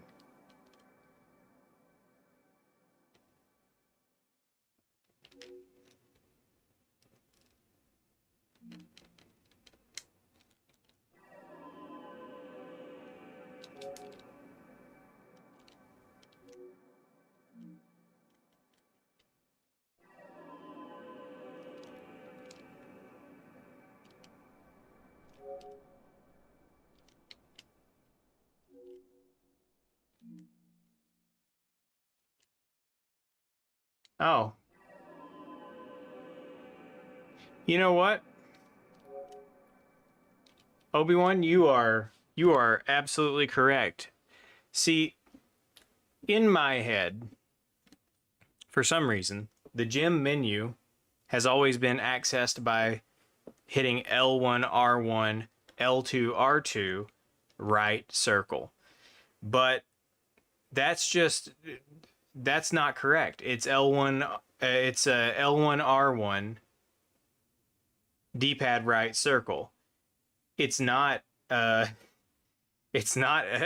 You don't hold L2 and R2. So it's just that the entire time I've been installing and using gems, I've just been getting lucky most of the time, getting in the menu by hitting the combination in just the right order that the L2 and R2 doesn't cause a problem. Because if I do L1 R1 right and circle, works every time. So yeah, my bad. I don't know what I loaded just now. I think I probably loaded into something I can't actually open. Maybe. Oh no, it's OPL. But which version of OPL is it? Oh, apparently it is Grimdoomer OPL. Okay. Somebody asked earlier, is this formatted as exFAT? Yes, my hard drive in here is formatted as exFAT. It is running Grimdoomer OPL. I heard recently that mainline OPL got support for exFAT. Is that true? I haven't actually checked. I just saw somebody say something about it somewhere on the internet. And if that is the case, then that's great news, because exFAT is great. Especially since you can put compressed ISOs on there, which is wonderful. Because you can fit a lot of PS2 games compressed onto a 1 terabyte hard drive. I've got every game that I even know of. I've got every game I can think of that I would want to be able to play on this hard drive, and I've still got like 200 gigs of space. Anyways, let's see. Ugh. Let's see, what do we got on here? What's a fun one?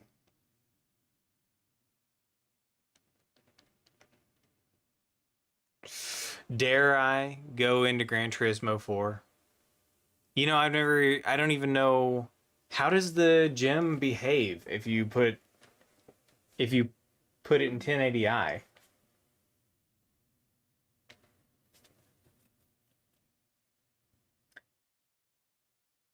Well, that doesn't look super promising.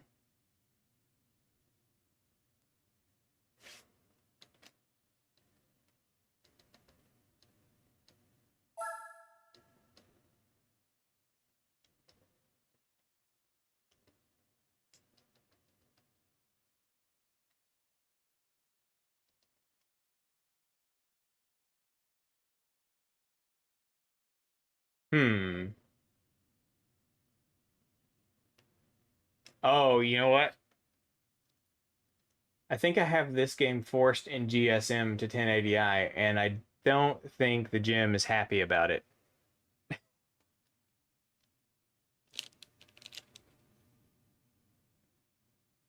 So here's what we'll do.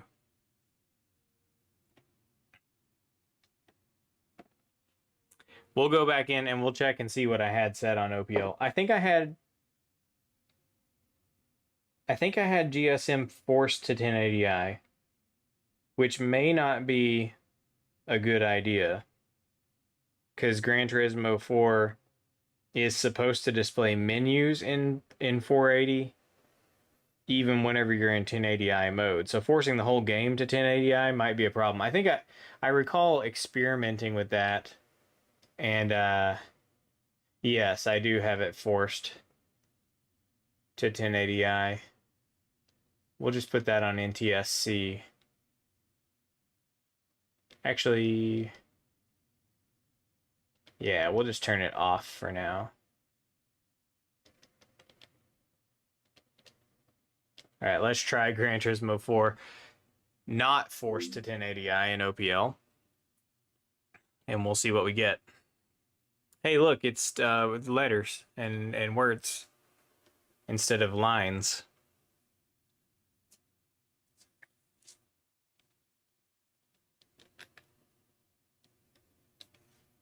Oh.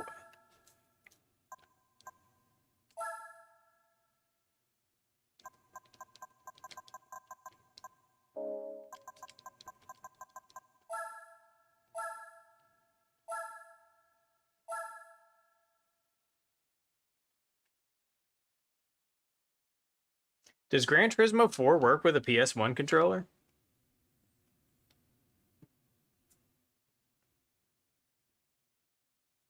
I would have guessed it would have been one of those games that wouldn't work with a PS1 controller.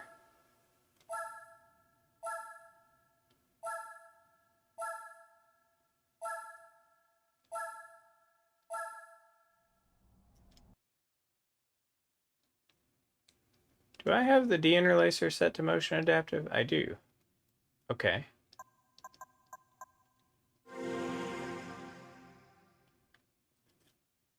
I'm just curious about what happens with 1080i.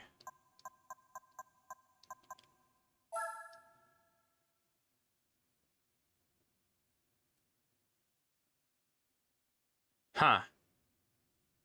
So it does not like 1080i. Is that documented? Does anybody... Is that a thing? That the Retro Gem can't do 1080i?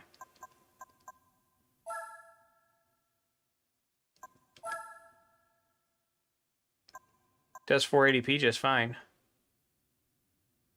What's the deal there? Is that a thing that the Retro Gem can't do 1080i? I've never actually... I don't think I've ever tried it.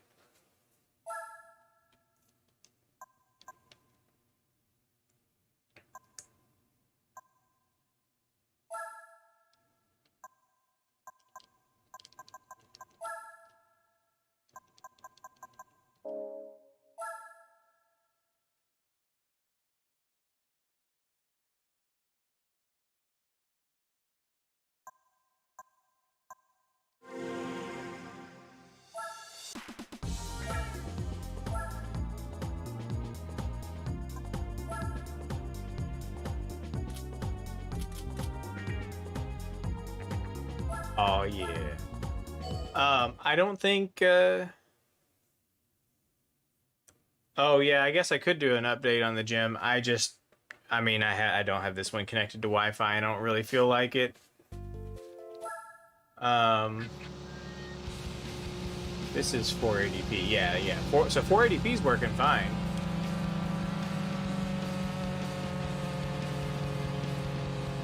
And looking good. But I don't know how many PS2 games are 1080i. Maybe Pixel FX didn't anticipate 1080i being a big thing. I think GT4, which I'm doing fantastically. The lack of analog buttons on this controller. See, you really don't want to play with a DualShock 1 because they don't have analog face buttons. So this game is very hard. You're either flooring it or you're not putting any gas at all.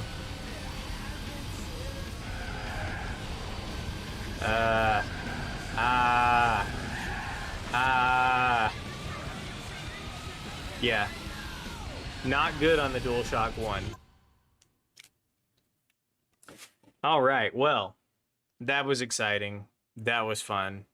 I'm gonna have to do some research on the 1080i thing. It has never occurred to me until just now to test the Retro Gem with 1080i. Obviously, the install is good. We've got a good... I mean, we're passing the diagnostic tests and everything looks good, so whatever the issue is, could be a firmware-related issue. This Retro Gem was purchased back in, like, November last year, and then it sat on the shelf for months and months and months until I finally had time to do this stream right now. Obi-Wan, yeah, you know, I guess it could be an OPL issue because OPL does do stuff that, yeah, OPL is not a perfect emulation of the optical drive, and it does stuff, yeah. I know what it does. I'm just struggling to come up with the correct words to apply here. It takes up processing power from an area of the PS2 that is normally reserved for doing other stuff. And sometimes OPL breaks things because it's essentially consuming what should be clock cycles that are available to some other part of the PS2. But it's pretty compatible because it's has a fairly small footprint, but it is not totally normal. It's not operating totally normally. It's basically emulating the optical drive on a portion of the hardware that's actually meant for something else. But anyway, so OPL can do weird stuff. But I know 1080i works. That is a factor though. 1080i does work through analog on OPL. Because I've tested it on this PS2 in 1080i through scalers like the RetroTink 4K. And for 1080i does work through OPL with analog outputs. So I would be surprised if it's actually an issue with OPL, but there's definitely something going on there. Anyways, that pretty much covers everything I wanted to do today. The install went fairly smoothly, all things considered, so I think I've got a good idea of where the layout for the recommended installation locations are, like where to install the antenna, how to route the flex cable. I think we've pretty much nailed down how that's supposed to work. So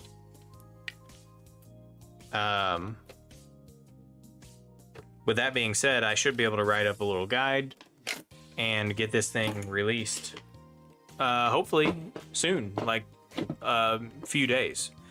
So yeah, once it's released, the 3D printed parts you'll be able to just download and print yourself if you want, or I'll be selling them. The flex cable for extending the HDMI port, that is something you have to buy from PixelFX. I won't be carrying that.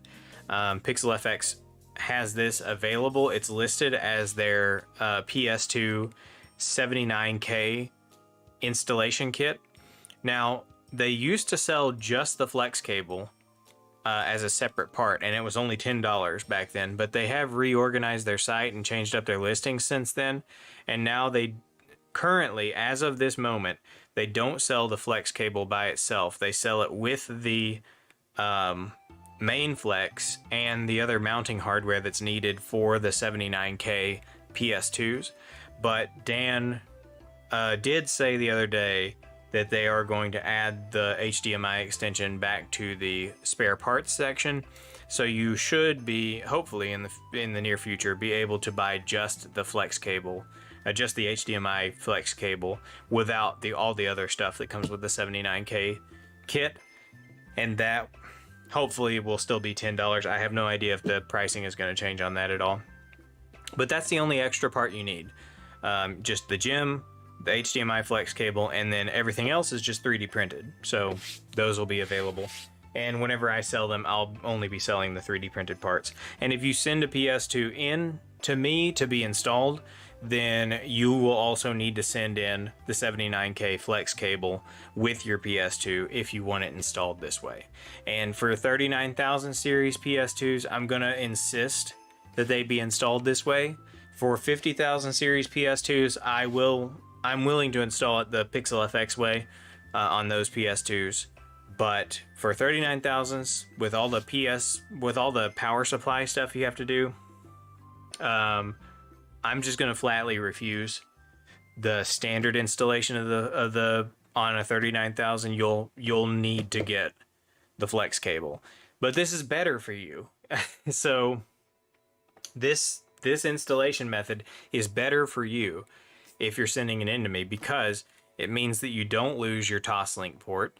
And if you're on a 39,000 series console, it means you don't have to track down an alternative power supply, which is a big headache, and I don't recommend it. So anyway, that pretty much covers it. Anybody got any questions before I sign off?